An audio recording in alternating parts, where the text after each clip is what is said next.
fact-check Hillary Clinton's false and misleading claims in advance of the Democratic National Convention, which begins July 25 in Philadelphia. We present a wrap-up of some of the more egregious falsehoods from Hillary Clinton, who is set to accept her party's nomination for president later this week. We focus on claims most relevant for the general election and those that Clinton has repeated, or that could likely be repeated by her or others this week. For more on each statement, follow the links to our full stories. And all of our articles on Clinton can be found here. The New York Times on March 2, 2015, reported that Clinton exclusively used a personal email account to conduct government business as Secretary of State.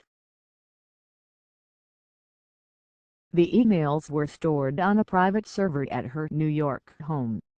At the State Department's request, Clinton turned over 30,490 work-related emails totaling roughly 55,000 pages, and deleted 31,830 emails she deemed personal. Clinton's defense of her unusual email arrangements resulted in numerous false and misleading claims. Clinton said she fully complied with every rule that I was governed by in preserving her emails. But department policy says all correspondence and memorandums on substantive U.S. foreign policy issues should be retained at the end of the secretary's tenure or sooner. Clinton left office February 1, 2013. She gave her emails to the department on December 5, 2014. The department's Office of Inspector General in a May 26 report confirmed that Clinton should have surrendered all work-related emails before leaving government, and, by not doing so, she did not comply with the Federal Records Act. Clinton claimed the vast majority of my work emails went to government employees at their government addresses, which meant they were captured and preserved immediately by the State Department. The department's IG report said that is not an appropriate method of preserving any such emails that would constitute a federal record. Clinton has frequently remarked that her decision to use a personal email account exclusively for government business was allowed and permitted by the State Department. But the IG report cited department policies dating to 2005 that required normal day-to-day operations to be conducted on government servers. The IG report also said Clinton, who was Secretary of State from January 2009 to February 2013, had an obligation to discuss her email system with security and information technology officials, but she did not, and, if she had, the request would have been denied. Clinton said turning over my server to the government shows I have been as transparent as I could about her emails. But she did so in August of 2015 after the FBI opened an investigation. 5 months earlier, she rejected calls to turn over the server to a neutral party, saying the server will remain private.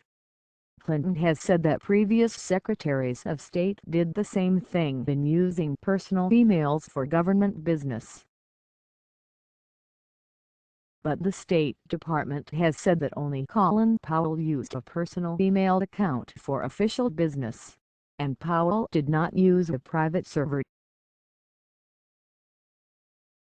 In addition, the IG report said the rules governing personal email and the use of non-government systems were considerably more detailed and more sophisticated during Clinton's tenure, making comparisons to her predecessors invalid.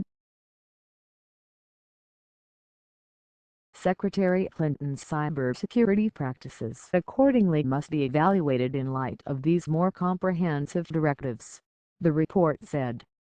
Clinton spins immigration. Emails, July 8, 2015. More spin on Clinton's emails, September 8, 2015. IG report on Clinton's emails, May 27, 2016. Clinton has repeatedly denied mishandling classified information. At a March 10, 2015, press conference, she said, "I did not email any classified material to anyone on my email. There is no classified material." But FBI Director James Comey said that the FBI found that about 2,000 of the 30,490 emails Clinton turned over to the State Department contained classified information, including 110 emails that contained classified information at the time they were sent or received. In addition, the FBI recovered several thousand emails that Clinton did not turn over to the State Department, including 3 that had classified material. Finally, Comey said 3 emails had portion markings that indicated the presence of classified information, although the State Department has since said that at least 2 of them were marked in error. Clinton said her lawyers went through every single email on her private server to determine which ones were personal and which were work-related, and that they were overly inclusive in which ones were provided to the State Department. But Comey said the lawyers did not go through every email. Rather, they used header information and search terms to identify work-related emails, and, he said, it is highly likely they missed some. Clinton's handling of classified information, July 5, 2016. Revisiting Clinton and classified information, July 7, 2016. Clinton has falsely claimed that Trump cited hosting the Miss Universe pageant in Moscow when asked about his foreign policy experience. She was referring to a Trump interview with Fox News anchor Bret Baier. But Baier never asked Trump for an example of his foreign policy experience. Baier asked Trump whether he had talked to Russian President Vladimir Putin. Trump refused to answer, and went on to say that "I know Russia well because I had a major event in Russia 2 or 3 years ago," referring to the 2013 pageant. Clinton recently repeated the false claim, saying Trump says he's qualified to be commander-in-chief because he took Miss Universe to Moscow. Pageants and Foreign Policy, June 10. Groundhog Friday, July 15. At a campaign rally in Kentucky, Clinton said that she read that Trump said he wants to vertical line abolish the V8. That claim, which Clinton said she did not verify, was based on a Wall Street Journal article that said Trump's campaign co-chair and chief policy advisor indicated that Trump would likely push VA healthcare toward privatization and might move for it to become more of an insurance provider, like Medicare rather than an integrated hospital system. But the same policy advisor told the paper that Trump doesn't want to take away the veterans' hospitals and the things that are working well. In fact, in a speech last year, Trump said, "I don't want to get rid of it," when talking about the Department of Veterans Affairs and its healthcare system. Trump tilted wants to abolish V8. May 20. Clinton also went too far in a CBS News interview when she claimed that Trump said we should pull out of NATO. Trump has said that he would certainly look at pulling the United States out of the International Security Alliance because it is obsolete and is costing us a fortune. But Clinton's campaign provided nothing indicating that Trump advocates pulling out now. What's Trump's position on NATO? May 11. In a speech criticizing Trump, Clinton again twisted the Republican nominee's words when she claimed that he said women will start making equal pay as soon as we do as good a job as men. Trump doesn't support equal pay legislation, but he has said that he believes in paying people based on performance rather than gender. Clinton's equal pay claim, June 23. Clinton, pushing for changes to background checks, falsely claimed that the FBI needed just one more day to stop Dylann Roof from being able to purchase the handgun that he allegedly used to kill 9 people at a church in Charleston. See? One more day wouldn't have mattered in that case. The FBI director said that clerical errors led to Roof being able to legally purchase the gun in April 2015, and the FBI didn't confirm that the sale shouldn't have been allowed until after the shooting 2 months later. Clinton's Charleston loophole claim, February 18. Clinton, at a Democratic debate, claimed that private insurance premiums have gone up so much in some states that didn't expand Medicaid because hospitals shifted their costs for providing emergency care for the uninsured.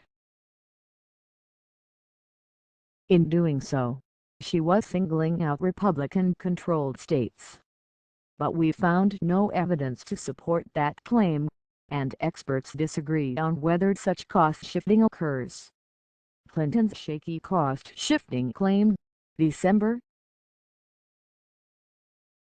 23. A Clinton TV aide made the misleading claim that in the last 7 years drug prices have doubled. To support that claim, her campaign cited a report that said brand-name drug prices, on average, have more than doubled in that time.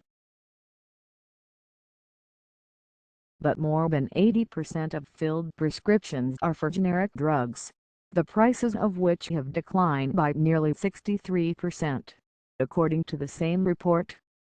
Clinton's misleading aide on drug prices, January 7. During another Democratic debate, Clinton defended the Affordable Care Act by saying, "We now have driven costs down to the lowest they've been in 50 years. Instead of going down, costs have continued to increase, although at historically low rates." Also, economists say the cause of the slowdown was mainly the economy, not the actions of politicians or the Affordable Care Act. Fact-checking the fourth Democratic debate, January 18. Clinton claimed a recent study showed white middle-aged Americans without a high school education vertical line are dying earlier than their parents and their grandparents. The study found an increased mortality rate since 1999 among middle-aged white Americans with a high school degree or less, not just those without a high school education, and it made no comparisons with past generations. Princeton economist Angus Deaton, a co-author of that study, told us his work doesn't establish any of what she says. Fact-checking the MSNBC Democratic Forum, November 9. Clinton has continued to make variations of the false statement that Americans haven't had a raise in 15 years. The latest numbers from the U.S.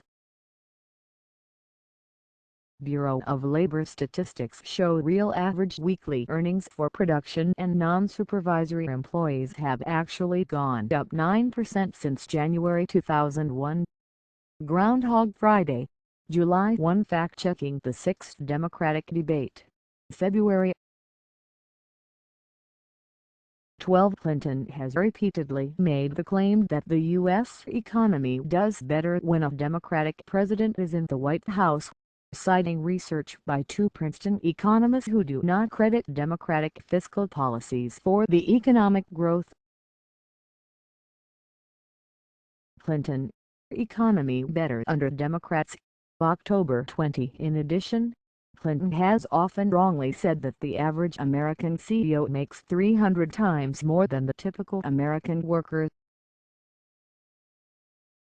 Clinton was referring to a study that looked at pay disparity between CEOs and average workers only at the top 350 companies. That's a small fraction of the 246,240 chief executives in the U.S. who, on average, earn far less than the average CEO at the biggest 350 firms.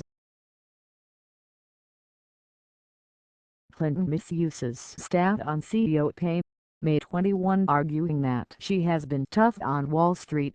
Clinton falsely stated that she is the only candidate in the presidential campaign on either side who has been attacked in advertising funded by Wall Street financiers and hedge fund managers. Actually, several candidates have been the target of ads funded in part by those in the financial industry, and Trump appeared at that time to be the top target. Clinton wrong about Wall Street attacks. April 5. Prior to that, Clinton said that the Wall Street guys are trying so hard to stop me.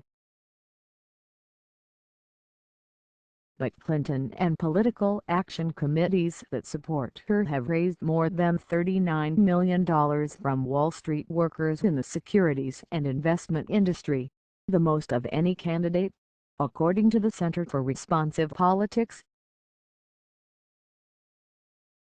Fact-checking the MSNBC Democratic debate.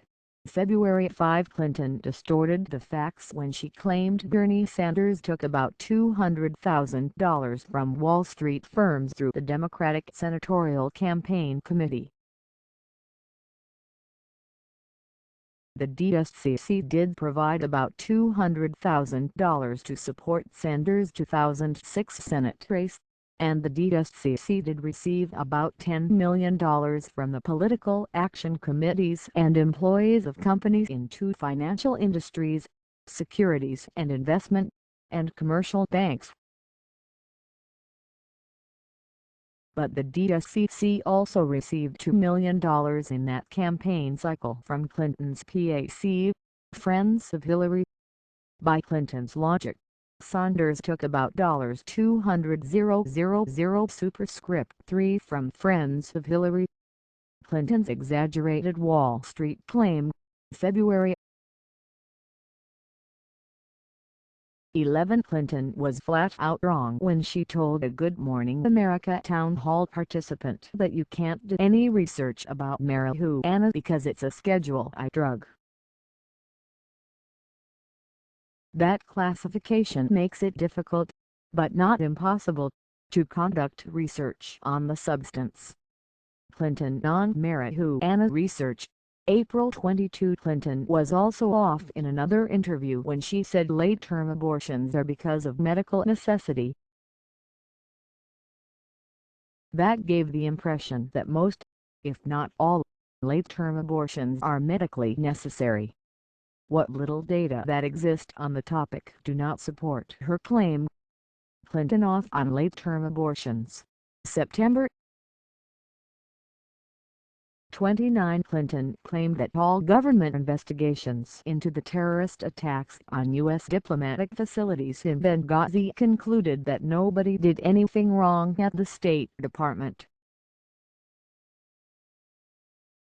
But an independent board found systemic failures and leadership and management deficiencies at senior levels. 4 State Department employees were placed on administrative leave on the day the report came out, and all 4 were later reassigned. Also, The bipartisan Senate report said department officials ignored increasingly dangerous threat assessments that indicated the Benghazi facility was particularly vulnerable. That report said the department should have increased security or closed or temporarily shut down its Benghazi mission, calling the decision to leave the facility open a grievous mistake. Clinton and the Benghazi reports, October 7. A TV from the Clinton campaign said that she was responsible for securing the massive reduction in nuclear weapons as Secretary of State. That's an overstatement. The agreement, known as New START, does not require the U.S. or Russia to destroy nuclear warheads or reduce their nuclear stockpile, nor does it place limits on short-range nuclear weapons. Besides, Russia was below the limit for deployed strategic, or long-range, nuclear warheads when the treaty took effect in 2011, and it has increased them since then. Clinton overstates nuclear achievement. April 27. And more than once, Clinton revised history when she claimed that she said she had hoped that the Trans-Pacific Partnership would be the gold standard of trade agreements. What Clinton originally said in 2012 was that his TPP sets the gold standard in trade agreements to open free, transparent, fair trade, the kind of environment that has the rule of law and a level playing field. Fact-checking the Democratic debate. October 14. Contributing, the staff of Fact-Check.org.